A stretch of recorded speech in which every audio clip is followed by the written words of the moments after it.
I am Vak. Matanong nga kita, Bili, tanungin mo na rin yung katabi mo para it's a tie. Tanungin mo siya kung mabilis ba siya.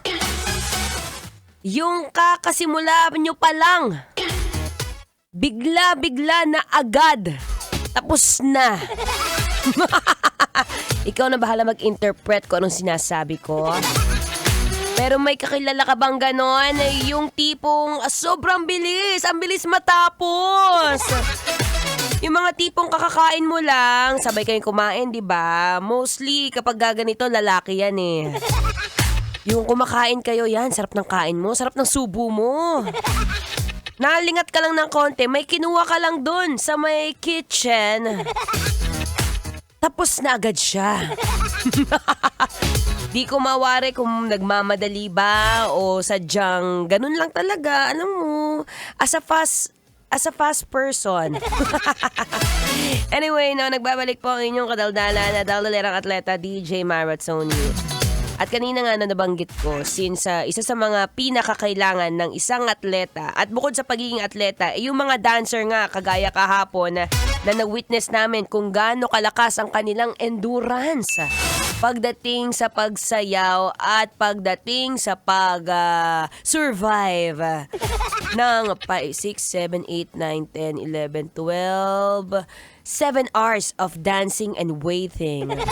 Kuya, hindi biro yun Yung mga tipong ang tagal-tagal mo nang naghintay, dulo pa kayong tatawagin, todo inip ka na, magpe-perform ka pa. Pero sabi nga nila, isa sa mga pinakamahalagang kailangan mong matutunan sa buhay at para sa iyong mga problema sa susunod hindi mo masyadong dibdibin.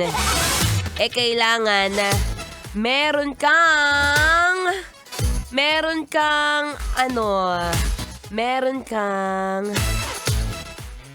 endurance. Oy, part of the physical fitness components. Diba, inaral nyo yan nung elementary sa MAPE, sa health subject, kung saan pag sinabing araw endurance, eto yung kakagayahan mo sa katawan mo na magtagal na kahit na sobrang hirap ng ginagawa mo. For example, isa kang kargador tapos alam mo na ngayon yung kuhanan ng mga isda doon mula sa fort. Tapos alam mo rin, aware ka na kapag ka nagbubuhat ka, ubod ng bigat yon, di ba? Tapos, pare-pares kayong kumuha. Pare-pares kayong kumuha ng kanya-kanyang batsa o balde ng isda. So, mahaba yung pila. At syempre, kapag ka mahaba yung pila, ang tendency niyan mag-iintay ka. At kapag ka nag-intay ka, mas masakit sa braso na nilagay mo yung isda tapos may paghihintay pa. Diba? Alam mo, example din yan kapag ka kunwari ako po ay tumatakbo. Sabi nga raw nila, medyo mataas na ang endurance level ng isang runner kapag ka nakakatakbo na siya ng 21 kilometers pataas. Ito yung mga tipong ang sakit na ng legs mo. Yung tipong, eto true to life to kapag po ako ay tumatakbo, masaya na ako kapag mabilis. Actually, masasaya ako pag mabilis kasi tapos agad. Pero kapag itong 21, 32 kilometers, 42 pataas, dyan kinakailangan mo ng sapat na endurance. Alam mo kung bakit? Lahat ng parte ng katawan ko masakit na, sinasabi ko sa'yo. Yung nararamdaman ko yung pain magmula paa, tuhod, balikat, ulo, hindi mo na maiisip bakit mo ba to ginagawa, Maratoni. Pero nakakatawa kasi habang patagal ng patagal, parang mas lalo lang din nabuboost yung aking self. Oo, kasi nagawa mo na isang bagay na talagang naniniwala ka na kaya mo at saka natitrain.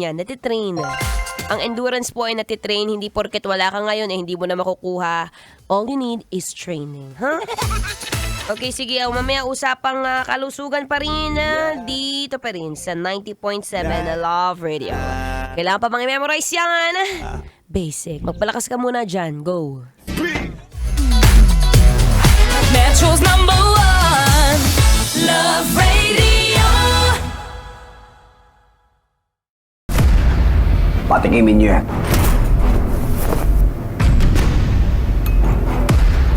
tayong marinig sa akin.